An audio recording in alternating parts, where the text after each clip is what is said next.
Myself Raj, welcome to Raj Online Trainings. In the series of Spring Framework and Spring Boot full course, today let us start off with one more new concept, and this is very important one, that is Spring Boot. Today we are going to see the introduction of Spring Boot module. What is the need of going with the Spring Boot when we are having Spring Framework? That let us understand. Now, when we have taken the Spring applications, when we have taken Spring core module, or when we have taken Spring JDBC module, when we have taken Spring Web MVC module, when we have taken Spring ORM module, that is to integrate with Hibernate. So what we have done, we have created XML based configuration, or Java based configuration, means annotation based configuration, right? So for core module also we have created this XML configuration. For JDBC also we have created XML configuration.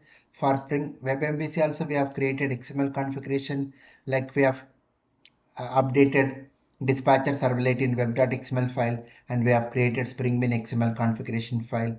In Spring Hibernate also we have created this XML based configuration or Java based or annotation based configuration. So this is a repetitive job. This is what repetitive task. For every application you are creating XML based configuration.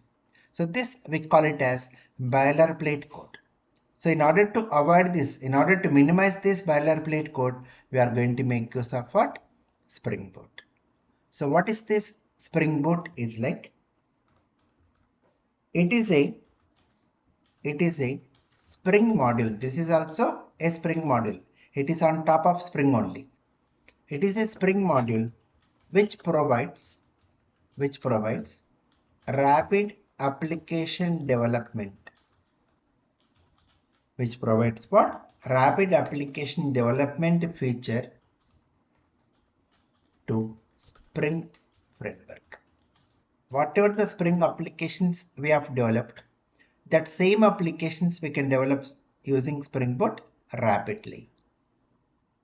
How we can develop rapidly is like, when we are going with Spring applications, which are the modules we are using, like Spring JDBC or Spring ORM or Spring Web MVC or connecting to MySQL database. So we have downloaded the dependencies from Maven repository and we have added to pom.xml file.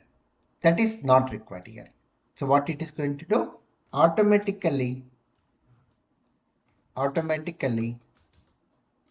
configures Spring by adding the project dependencies. This we call it as project dependencies.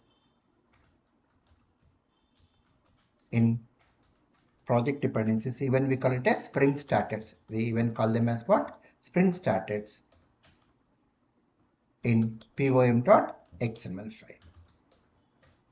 No need to go to Maven repository, copy the dependency code and paste it in pom.xml file. That is not required.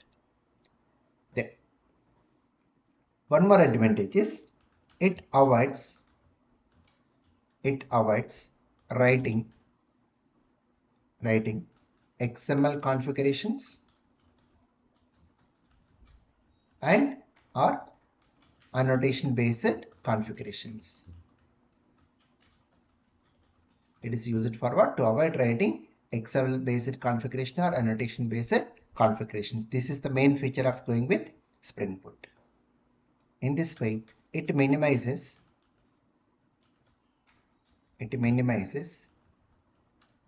boilerplate code.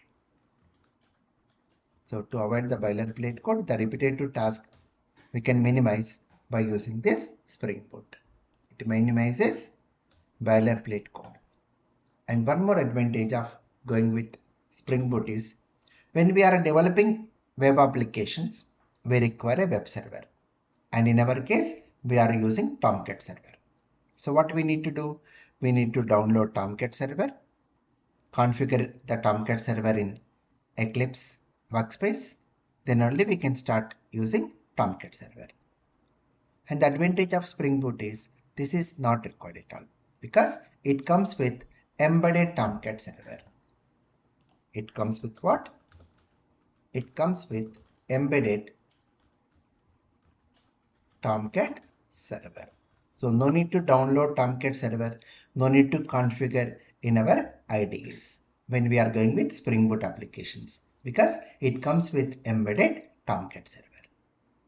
And one more advantage of going with Spring Boot is it is used to create microservices. This is the main use of going with Spring Boot. So what is a microservice? Dividing the project in services. Divide and work concept only we call microservices. Now, when you go with microservice, the components, like if you take a e-commerce application, like we'll be having components like product components, catalog components, okay, order components like that. So divided into some components which we call every as microservice. So every microservice we want to deploy in different server and running in different port numbers. Now, if you go with a Spring application or when we go with Eclipse, we can configure only one server. If you take one project, we can deploy only in one server. So configuring multiple servers for one project, it is difficult for us. That is a place where we use Spring Boot. Once you create a Spring Boot project, it's going to have its own embedded Tomcat server and we can change the port number very easily. So every microservice we create like a Spring Boot application, and since it comes with embedded Tomcat server, our work is only to change the port number. So in order to develop microservices, Spring Boot is very important, right? So what is the main use of going with Spring Boot? It's mainly to develop Spring applications rapidly. How we can develop? It's going to automatically configure Spring by adding the project dependencies, which we call it as Spring Starters added in pym.xml file.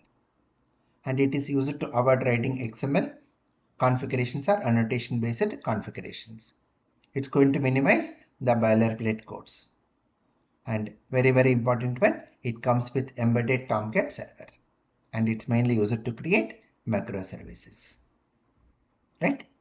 And in the next video, we'll see how to develop a Spring Boot application using Spring Initializer.